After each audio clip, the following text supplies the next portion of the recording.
எடுத்த அன்னைக்கும் தத்தெடுத்த தமிழுக்கும் என் முதல் வணக்கம். இங்குள்ள அனைவருக்கும் என் அன்பான வணக்கம்.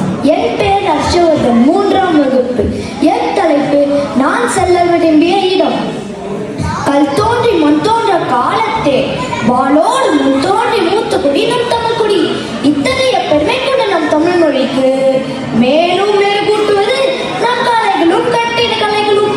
இதனை போற்றும் வகையில் 1000 ஆண்டுகள் கடந்தும் கம்பீரமாக கர்வத்தோடு நிற்கும் தஞ்சை பெரியோடியார் கோயிலே நான் செல்ல விரும்பிய இடம்.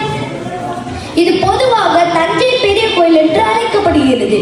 ராஜராஜ சோழனால் கட்டப்பட்டதால் ராஜராஜேஸ்வரம் என்றும் அழைப்பார்கள்.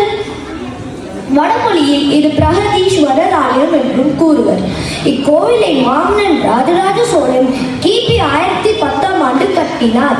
இது சிவபெருமானுக்கு அர்ப்பணிக்கப்பட்ட ஒரு மாபெரும் ஆலயமாகும். இது சோழ பேரரசின் புகழையும் கலைத்தீரனையும் உலகிற்கு எடுத்து காட்டுகிறது. இது யுனெஸ்கோவின் உலக பாரம்பரியத்தின் சின்னங்களில் ஒன்று. கோவில் கருவறைக்கு மேலே உள்ள விமானம் 66 மீட்டர் உயரம் கொண்டது.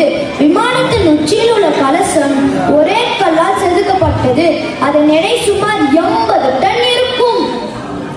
கோவில் நுழைவுக்கு எதிரே உள்ள நந்தி சிலை ஒரே கல்லால் செதுக்கப்பட்டது.